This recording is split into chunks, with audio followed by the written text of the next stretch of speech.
Hello दोस्तों, आप सभी का हमारे YouTube चैनल स्टडी आपके साथ में स्वागत है। आज हम लोग अपने नेक्स्ट 3 डेज के सबसे इंपॉर्टेंट करंट अफेयर्स को डिस्कस करने वाले हैं। ये करंट अफेयर सीरीज में हम लोगों ने अगस्त के करंट अफेयर्स ऑलरेडी डिस्कस कर लिए हैं। अगर आपने वो सारे करंट अफेयर्स कवर नहीं किए हैं तो आप उसकी प्लेलिस्ट में जाइए और वहां से आप आसानी से उसे एक्सेस कर सकते हैं। इसके अलावा आज हम लोग जो बात करेंगे वो 1 सितंबर टू 3 सितंबर तक के जो भी करंट अफेयर के इंपॉर्टेंट इवेंट्स हुए हैं उन सभी के बारे में हम लोग डिस्कस करने वाले हैं। ये करंट अफेयर सीरीज सिर्फ और सिर्फ एग्जाम ओरिएंटेड होने वाली है। इसका मतलब है कि ऐसे करंट अफेयर के इवेंट जो कि एग्जाम पर्सपेक्टिव से बहुत इंपॉर्टेंट हो या फिर जिनके एग्जाम में आने की पॉसिबिलिटी सबसे ज्यादा हो, सिर्फ उन्हीं करंट अफेयर्स को यहाँ पर डिस्कस किया जाता है। ये करंट अफेयर सीरीज आपको various competitive exams like state PSC, Patwari, SSC, railway, police exam या ऐसा कोई भी कॉम्पिटिटिव एग्जाम जिनमें करंट अफेयर एक इंपॉर्टेंट इवेंट्स हो, उन सभी में आपको ये करंट अफेयर सीरीज बहुत ही ज्यादा हेल्पफुल होगी। इसके अलावा अगर आपको इस पूरी वीडियो का पीडीएफ जानना हो या चाहिए हो तो आप टेलीग्राम ग्रुप स्टडी आपके साथ से ज्वाइन होकर वहां से आप इसे आसानी से एक्सेस कर सकते हैं, जिसकी लिंक आपको डिस्क्रिप्शन बॉक्स में भी मिल जाएगी। चलिए बात करते हैं आज के अगले करंट अफेयर की। तो अगले करंट अफेयर में जाने से पहले हम लोग सबसे पहले क्या करते हैं, क्विक रिवीजन करते हैं। क्विक रिवीजन किसका होगा? क्विक रिवीजन होगा प्रीवियस लेक्चर का। प्रीवियस लेक्चर में हमने बात किया था 27 अगस्त से 27 अगस्त टू 31 अगस्त तक के सबसे इंपॉर्टेंट करंट अफेयर। और इन करंट अफेयर सीरीज में आपको मैंने बताया था कि बहुत ही इस पूरे लेक्चर में बहुत सारे इंपॉर्टेंट इवेंट्स हुए हैं जो कि एग्जाम पर्सपेक्टिव से इंपॉर्टेंट है। जैसे कि पहला इवेंट क्या हुआ था? पहला इवेंट है डीआरडीओ के चेयरमैन अपॉइंट हुए हैं। डीआरडीओ के चेयरमैन नए अपॉइंट हुए हैं, जिनका नाम क्या है? तो जिनका नाम हमने देखा था समीर वी कामत। समीर वी कामत उनका नाम है। उसके अलावा अगली चीज हमने क्या देखी थी? अगली चीज हमने देखी थी कि नेशनल स्पोर्ट डे मनाया गया। नेशनल स्पोर्ट डे मनाया गया। कब मनाया गया था नेशनल स्पोर्ट डे? तो नेशनल स्पोर्ट डे 29 अगस्त को मनाया गया। इसके अलावा हमने और क्या देखा था? ये किसकी याद में मनाया जाता है? तो ये मेजर ध्यानचंद जी की याद में, मेजर ध्यानचंद जी की याद में मनाया जाता है। मेजर ध्यानचंद जी की याद में मनाया जाता है। इसके अलावा अगली न्यूज हमने क्या देखी थी? अगली न्यूज हमने देखी थी best aspirational district, best aspirational best aspirational district in India, district in India कौन सी बन गई है? तो ये रिपोर्ट जारी करता है नीति आयोग, और नीति आयोग के चेयरमैन आपको मैंने बताया था प्राइम मिनिस्टर होते हैं। और ये बेस्ट एस्पिरेशनल डिस्ट्रिक्ट कौन सी बन गई है इंडिया की? वो है आपकी हरिद्वार। हरिद्वार। ये बहुत इंपॉर्टेंट इवेंट्स हुए हैं। इसके अलावा हमने देखा था नीति आयोग के बारे में, वो अगर आपको जानना हो तो आप उसके लिए वो वीडियो को पूरा देखिए। उसके अलावा मैंने आपको बताया था कि एक अटल ब्रिज का निर्माण करवाया गया है। अटल ब्रिज का निर्माण कराया गया है। तो अटल ब्रिज और अटल टनल दोनों अलग अलग हैं, तो ध्यान रखना है। एक अटल टनल आपको वहां हिमाचल वाले रीजन में आपको देखने को मिलेगी। ये जो है अटल ब्रिज, ये कहाँ पे सिचुएटेड है? तो ये है अहमदाबाद में। अहमदाबाद कहाँ है? गुजरात में। तो गुजरात में इसका निर्माण करवाया गया है। इसके अलावा हमने देखा था, इसके अलावा एमपी के करंट अफेयर की बात करें तो एमपी के करंट अफेयर में हमने देखा था कि यूनियन रोड ट्रांसपोर्ट मिनिस्ट्री ने अप्रूव किया है नया एक्सप्रेसवे आगरा से ग्वालियर। तो हमने एक और एमपी के पर्सपेक्टिव से देखा था आगरा से ग्वालियर तक का के लिए, आगरा से ग्वालियर तक के लिए एक नया एक्सप्रेस तैयार किया जाएगा। और ये एक्सप्रेसवे आपको मैंने बताया था कि ये 3 राज्यों से होकर गुजरेगा। वो है राजस्थान, मध्य प्रदेश और उत्तर प्रदेश। ठीक है, तो आगरा से ग्वालियर। ठीक है, तो इस तरह से हमने कुछ इंपॉर्टेंट इवेंट्स देखे थे। इसके अलावा आपको अगर पूरी वीडियो, अगर पूरी जानकारी चाहिए हो तो आप क्या करिए, प्रीवियस वीडियो में जाकर चीजों को देखिए, आपको बहुत ही अच्छे से चीजें समझ में आएंगी। चलिए बात करते हैं आज के करंट अफेयर यानी कि नेक्स्ट 3 डेज यानी 1 सितंबर टू 3 सितंबर तक के सबसे इंपॉर्टेंट करंट अफेयर या उन इवेंट्स के बारे में। तो सबसे पहला इवेंट क्या हुआ है, उस इवेंट के बारे में हम लोग डिस्कस कर लेते हैं। तो पहला इवेंट है, एना ब्रनाबिक को फिर से किस देश का प्रधानमंत्री चुना गया है? तो सर्बिया का नया प्रधानमंत्री कौन बन गई है? नई प्रधानमंत्री जिन्हें फिर से इलेक्ट किया गया है, उनका नाम क्या है? एना ब्रनाबिक। एना ब्रनाबिक, ये आपको जो इमेज दिख रही है ये इन्हीं की इमेज है, और ये नई प्राइम मिनिस्टर बन चुकी हैं, कहाँ की? सर्बिया की। वैसे भी पिछले टर्म में भी थी, लेकिन अब फिर से क्योंकि इलेक्शन फिर से इन्हें ही अपॉइंट कर दिया गया है, इसलिए हम लोग बोल रहे हैं ये नई प्राइम मिनिस्टर बन गई है। तो सर्बिया की प्राइम मिनिस्टर कौन है अभी? तो रिसेंटली कौन है, ध्यान रखना है, सर्बिया की नई प्राइम मिनिस्टर है एना ब्रनाबिक। एना ब्रनाबिक, ये कहाँ पे है सर्बिया? तो आपको यूरोपियन नेशन में ये आपको जो दिख रहा है यूरोपियन सर्बिया, ये आपको दिख रहा है सर्बिया। इसके अलावा आप बड़े मैप में भी ये देख सकते हैं, ये पूरा क्या है? सर्बिया है। ये जो पूरा रीजन है ये क्या है? सर्बिया। सर्बिया, सर्बिया के आसपास आप देख लीजिए, सर्बिया के आसपास आपको रोमानिया मिल जाएगा, बल्गेरिया मिल जाएगा, उसके अलावा हंगरी मिल जाएगा, ऑस्ट्रो हंगेरियन एम्पायर जो आपने पढ़ा भी होगा, इटली मिल जाएगा, है ना। तो इसके आसपास के ये देश हैं, ठीक है, ऑटोमन अंपायर। इसके अलावा आपको यह भी ध्यान रखना है कि सर्बिया की कैपिटल क्या है? तो सर्बिया की कैपिटल है बेलग्रेड। और आपने अगर मैप देखा हो तो मैप में आपको यहां पर इस वाली जगह पे आपको मिल जाएगी कैपिटल। तो सर्बिया की कैपिटल क्या है? बेलग्रेड। इसके अलावा इसकी करेंसी क्या है? तो यहां की करेंसी है सर्बियन दिनार।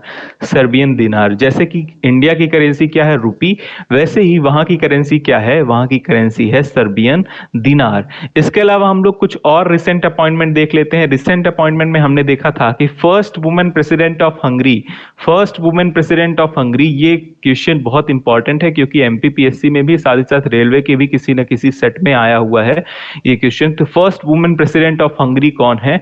तो Katalin Novak. Katalin Novak, Katalin Novak क्या है? प्रेसिडेंट बनी है, फर्स्ट वुमेन प्रेसिडेंट हंगरी की। तो हंगरी की फर्स्ट वुमेन प्रेसिडेंट कौन है? Katalin Novak.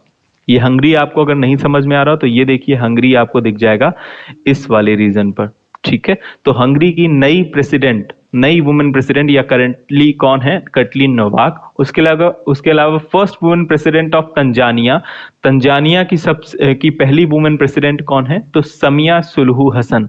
Samiya Suluhu Hasan, ये कौन है? तो ये है तंजानिया की फर्स्ट वुमेन प्रेसिडेंट। उसके अलावा हम लोग बात करते हैं अगले करंट इवेंट्स की। तो अगला करंट इवेंट है कि विच इंडियन स्टेट या UT has inaugurated the Rajiv Gandhi rural Olympic games. Rajiv Gandhi rural Olympic games या राजीव गांधी ग्रामीण ओलंपिक खेलों का उद्घाटन किस भारतीय राज्य द्वारा किया गया है? अब क्योंकि आपने इन्हें देख लिया होगा तो आपको चीजें वैसे भी, आंसर वैसे भी पता चल गया होगा। तो उसका आंसर है सही, राजस्थान। ये जो है आपको दिख रहे हैं इमेज जिनकी है, ये कौन है? राजस्थान के सीएम अशोक गहलोत साहब। और ये इन्होंने ही क्या किया है? राजीव गांधी ग्रामीण ओलंपिक का इनॉग्रेशन किया है। राजीव गांधी ग्रामीण ओलंपिक खेलों का उद्घाटन किसने किया है? किसने किया है? तो वो है वहां के सीएम अशोक गहलोत जी, ठीक है। तो ये चीजें आपको ध्यान रखनी है, बाकी चीजें आप पढ़ लिए, बिल्कुल सिंपल सी बात है। तो आपको ये याद रखना है कि Rajiv Gandhi rural Olympic games पहली बार क्योंकि ऑर्गेनाइज हो रहा है ना, तो वो कहाँ है? राजस्थान में ऑर्गेनाइज किया जा रहा है। चलिए अगली चीज क्या है? तो अगली चीज है कि वीडियो पढ़ते हैं, क्वेश्चन क्या है? Video assistant referee technology will be used for the first time at the FIFA under 17 women world cup. Which country is going to host the FIFA under 17 women world cup in October 2022? ये question already हमने discuss कर लिया है। अगर आप लगातार अगस्त के current affair की सीरीज में आप हमसे बने हुए हैं तो चीजें वैसे भी आपको पता होंगी। वैसे भी यहाँ पर जो मेन मुद्दा है वो ये है कि कौन सा देश अक्टूबर 2022 में फीफा अंडर 17 महिला विश्व कप की मेजबानी करने जा रहा है। तो उस देश का नाम आपको बताना है और उस देश का नाम है भारत। तो भारत में होने वाला है फीफा अंडर 17 महिला विश्व कप, यानी फीफा का अंडर 17 महिला विश्व कप होने वाला है। इसके अलावा आपको ये वाली चीज तो ध्यान रखनी है कि इंडिया मेजबानी करेगा किसका? फीफा अंडर 17 महिला विश्व कप की। इसके अलावा आपको ये भी पता होना चाहिए कि फीफा कब फाउंड हुआ था। तो फीफा फाउंड हुआ है 21 मई या 21 मई 1904, 21 मई 1904 को इसका ये फाउंड हुआ। और ये कहाँ उस समय स्टैब्लिश हुआ था? पेरिस फ्रांस में इसका एस्टैब्लिशमेंट किया गया, जिसका हेड क्वार्टर कहाँ पे है? तो ज्यूरिच, ज्यूरिच स्विट्जरलैंड। तो आपको याद रखना है ज्यूरिच स्विट्जरलैंड कहाँ इसका हेडक्वार्टर है, फीफा का हेडक्वार्टर। तो आपको याद क्या रखना है? फीफा का हेडक्वार्टर याद रखना है। इसके अलावा इसका फुल फॉर्म भी याद रख सकते हैं। तो ये दोनों हो गए इसके फुल फॉर्म, है ना। Indian federation of association football या फेडरेशन इंटरनेशनले दी फुटबॉल एसोसिएशन, ये इसके फुल फॉर्म है। तो फुल फॉर्म अगर नहीं भी याद होता है तो आप दो चीजें इसमें से याद रखिए। आप याद रखिए कि FIFA under 17 women world cup कहाँ होने वाला है? Women world cup FIFA under 17 India में होने वाला है। इसके अलावा 2022 का, उसके अलावा आपको याद रखना है इसका हेडक्वार्टर। तो हेडक्वार्टर कहां पे है? ज्यूरिच स्विट्जरलैंड में है। इसके अलावा आपको अपकमिंग इवेंट्स भी याद रखने चाहिए। तो अपकमिंग इवेंट्स होने वाले हैं, फीफा वर्ल्ड कप 2022 का कहां आयोजित होगा? तो फीफा वर्ल्ड कप 2022 का कतर में आयोजित होने वाला है, कतर में, ठीक है।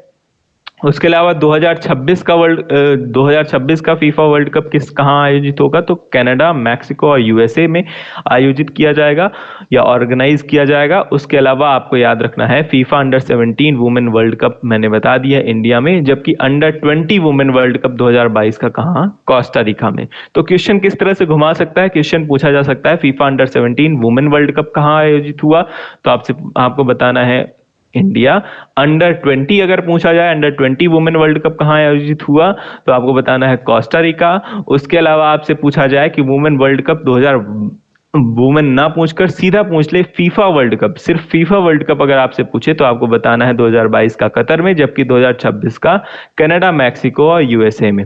तो आपको इनमें से तीन चीजें तो याद ही रखनी है, एक कतर वाला याद रखिए, कोस्टा रिका और इंडिया याद रखिए। इसके अलावा इसका हेडक्वार्टर कहाँ है? ज्यूरिख स्विट्जरलैंड में है, ठीक है। चलिए बात करते हैं अगले इंपॉर्टेंट न्यूज की। अगली इंपॉर्टेंट न्यूज है the largest religious monument in the world, the temple of Vedic planetarium is in which state of India? तो किस स्टेट ऑफ इंडिया में विश्व का सबसे बड़ा धार्मिक स्मारक वैदिक तारामंडल का मंदिर सिचुएट किया गया है? तो वो है वेस्ट बंगाल में। तो वेस्ट बंगाल में विश्व का सबसे बड़ा धार्मिक वैदिक तारामंडल का मंदिर कहाँ स्टैब्लिश किया गया है? तो वेस्ट बंगाल में। ये मंदिर कुछ इस तरह का आपको दिखता है, ये इस्कॉन से रिलेटेड है, ठीक है। तो ये वाली चीजें आपको याद रखनी है। तो हमने अभी तक जो भी पढ़ा है, मुझे उम्मीद है कि आपको चीजें पता होंगी। अगर आपको नहीं पता है तो फिर से रिवाइंड करके आप वीडियो देखिए, आपको चीजें यहीं का यहीं याद हो जाएंगी। जैसे मैंने आज ही आपको बताया है फीफा के बारे में जिसका हेडक्वार्टर कहाँ है? जैसे ज्यूरिख स्विट्जरलैंड में है, ठीक है, स्विट्जरलैंड में। अभी मैंने आपको थोड़ी देर पहले बताया। उसके अलावा आपका वुमेन का अंडर 17 वर्ल्ड कप कहाँ आयोजित होगा?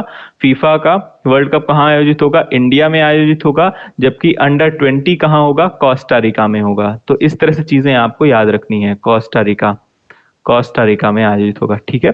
चलिए बात करते हैं अगली न्यूज की। तो अगली न्यूज है मध्य प्रदेश से रिलेटेड, और मध्य प्रदेश से रिलेटेड ये न्यूज बहुत इंपॉर्टेंट है। Which state will become the first state in the country to formulate a suicide prevention policy? यानी कौन सा राज्य आत्महत्या रोकथाम नीति बनाने वाला देश का पहला राज्य बन गया है? तो वो राज्य है मध्य प्रदेश। मध्य प्रदेश देश का एकमात्र ऐसा राज्य है जिसने आत्महत्या रोकथाम नीति को तैयार किया है, मतलब पॉलिसी तैयार की है कि सुसाइड को प्रिवेंट किया जा सके, ठीक है। इसके अलावा मध्य प्रदेश से रिलेटेड कुछ और इंपॉर्टेंट फैक्ट्स का हम लोग रिवीजन कर लेते हैं। वो रिवीजन कुछ इस तरह से है कि मध्य प्रदेश की रैंक फर्स्ट है किस में? पीएम स्वनिधि योजना। पीएम स्वनिधि योजना में क्या किया जाता है? पीएम स्वनिधि यानी प्रधानमंत्री स्वनिधि योजना में 10,000 रुपए स्ट्रीट वेंडर्स को दिया जाता था, और उसमें मध्य प्रदेश की रैंक क्या आई है? फर्स्ट आई है। तो ये क्योंकि योजना है, योजना से रिलेटेड क्वेश्चन भी बहुत मध्य प्रदेश के एग्जाम में पूछे जाते हैं। तो मध्य प्रदेश की रैंक क्या है? फर्स्ट है अंडर पीएम स्वनिधि योजना। जिसमें स्ट्रीट वेंडर्स को 10,000 रुपए की सहायता राशि प्रदान की जाती थी, जिससे वो अपना नया व्यापार स्टैब्लिश कर सकें। उसके अलावा मध्य प्रदेश की रैंक फर्स्ट है इन एस्टैब्लिशिंग नशा मुक्ति अभियान, इन इम्प्लीमेंटिंग दी नशा मुक्ति अभियान। नशा मुक्ति अभियान को इम्प्लीमेंट करने के लिए मध्य प्रदेश की रैंक क्या आई है? फर्स्ट आई है। ये वाली बात हम लोगों ने ऑलरेडी डिस्कस कर ली है प्रीवियस लेक्चर में। इसके अलावा इंडिया की रैंक फर्स्ट है, India first and only T academy कहाँ है? तो वो कहाँ है? भोपाल में है। इसके अलावा मैं क्या बताना चाहता था? मैं ये बताना चाहता था इसके पहले कि मध्य प्रदेश की रैंक फर्स्ट है टीबी फ्री होने की, का स्टेट भी दर्जा इसे प्राप्त है, तो टीबी फ्री भी है ये, ट्यूबरकुलोसिस, ये वाली चीज भी हमने डिस्कस कर ली थी। इसके अलावा मैंने अभी आपको बताया कि इंडिया का पहला और एकमात्र टी एकेडमी कहाँ एस्टैब्लिश है? भोपाल में एस्टैब्लिश है। इसके अलावा आपने नाम सुना होगा लाडली लक्ष्मी योजना का, लाडली लक्ष्मी योजना का, और इस योजना को इंप्लीमेंट करने में भी मध्य प्रदेश की रैंक क्या है? फर्स्ट रैंक है। ठीक है। इसके अलावा आपको मध्य प्रदेश में मिलेगा largest reserves of diamond and copper. Diamond का रिजर्व यानी हीरे का रिजर्व आपको कहाँ मिलेगा? पन्ना में। इसके अलावा कॉपर का रिजर्व आपको कहाँ मिलेगा? मलाजखंड, बालाघाट वाली रीजन पे। ठीक है, मलाजखंड। चलिए बात करते हैं अगले क्वेश्चन की। अगला क्वेश्चन है हमारा कि Nagesh Singh has been appointed as an India's next ambassador to which country? तो थाईलैंड एक कंट्री है, आपको पता है। वहां नागेश सिंह को अगला राजदूत नियुक्त किया गया है इंडियन एम्बेसी में। तो आपको पता है कि हर जगह जहां भी हमारे भारत देश के जिस देश के साथ भी एक अच्छे संबंध है, वहां एक इंडियन एम्बेसी होती है ना? इंडियन एम्बेसी होती है, और उस इंडियन एम्बेसी में वहां का एक इंडियन एम्बेसडर नियुक्त किया जाता है। यहां से जाता है कोई आईएएस ऑफिसर ही होता है, और वो आईएएस ऑफिसर कौन है? तो वो है नागेश सिंह। तो रिसेंटली थाईलैंड का इंडियाज नेक्स्ट एम्बेसडर किसे नियुक्त किया गया है? तो वो है नागेश सिंह को नियुक्त किया गया है। इसके अलावा और भी कुछ चीजें हम लोग जान लेते हैं। उसके अलावा अगली चीज है कि रिसेंट अपॉइंटमेंट हुए हैं। अगले बांग्लादेश में किसे अपॉइंट किया गया है? तो बांग्लादेश में प्रणय वर्मा को अपॉइंट किया गया है। इसके अलावा यूके यानी यूनाइटेड किंगडम में विक्रम दोराईस्वामी को अपॉइंट किया गया है। तो क्या चीजें याद रखनी है आपको? ये याद रखना है कि थाईलैंड में इंडियन एम्बेसडर कौन है? तो नागेश सिंह है। उसके अलावा बांग्लादेश में इंडियन एम्बेसडर कौन है? तो प्रणय वर्मा है। उसके अलावा यूके में इंडियन एम्बेसडर कौन है? तो विक्रम दोराईस्वामी वहां के इंडियन एम्बेसडर है। ठीक है, चलिए बात करते हैं आज के प्रैक्टिस क्वेश्चन की। प्रैक्टिस क्वेश्चन में हम लोग देख रहे हैं who is appointed as the current chairman of DRDO. ये आपके 4 ऑप्शन है। इन 4 ऑप्शन का जवाब आपको कहां देना है? करेक्ट जवाब आपको देना है कमेंट सेक्शन में। कमेंट सेक्शन में आप इसका जवाब दीजिए। साथ ही साथ आप अपना फीडबैक भी जरूर दीजिए अगर आपको वीडियो पसंद आती है। अगर आप इसे जारी रखना चाहते हैं, कुछ भी फीडबैक हो, कोई भी सजेशन हो, आप जरूर दीजिए। इसके अलावा अगले क्वेश्चन के भी 4 ऑप्शन है। The current chairperson of NITI Aayog is. NITI Aayog के करंट चेयरपर्सन कौन है? 4 ऑप्शन आपके पास दिए हुए हैं। इन चारों ऑप्शन में से कोई एक सही है। आपको बताना है कि नीति आयोग के करंट चेयरपर्सन कौन है, उनका नाम आपको बताना है कमेंट सेक्शन में। तो कमेंट सेक्शन में आप उनका नाम बताइए, और कोई भी सजेशन या किसी भी तरह का सजेशन हो तो आप उन सजेशन को हम मेरे साथ सोशल मीडिया हैंडल्स, चाहे इंस्टाग्राम, टेलीग्राम या फेसबुक, कहीं पर भी आप मुझसे उन सजेशंस को साझा कर सकते हैं। आप मुझसे इन सभी तीनों प्लेटफॉर्म में जुड़ सकते हैं, और अब कोई भी डाउट हो, कोई भी क्वेरी हो, तो वहां से आप उसका आंसर भी प्राप्त कर सकते हैं। ठीक है, इसके अलावा आप अपने दोस्तों में ज्यादा से ज्यादा इस वीडियो को शेयर कीजिए, जिससे मुझे भी इस प्रोत्साहन मिले। हम लोग मिलेंगे अपने नेक्स्ट करंट अफेयर की सीरीज में, यानी कि 4 to 6 सितंबर तक के करंट अफेयर्स हम लोग डिस्कस करेंगे, जो कि आपको मिलेगी वीडियो 7 सितंबर को। तब तक के लिए आप सभी अपना ख्याल रखिए। हम लोग फिर से मिलेंगे जल्द ही। Thank you, tata, bye bye.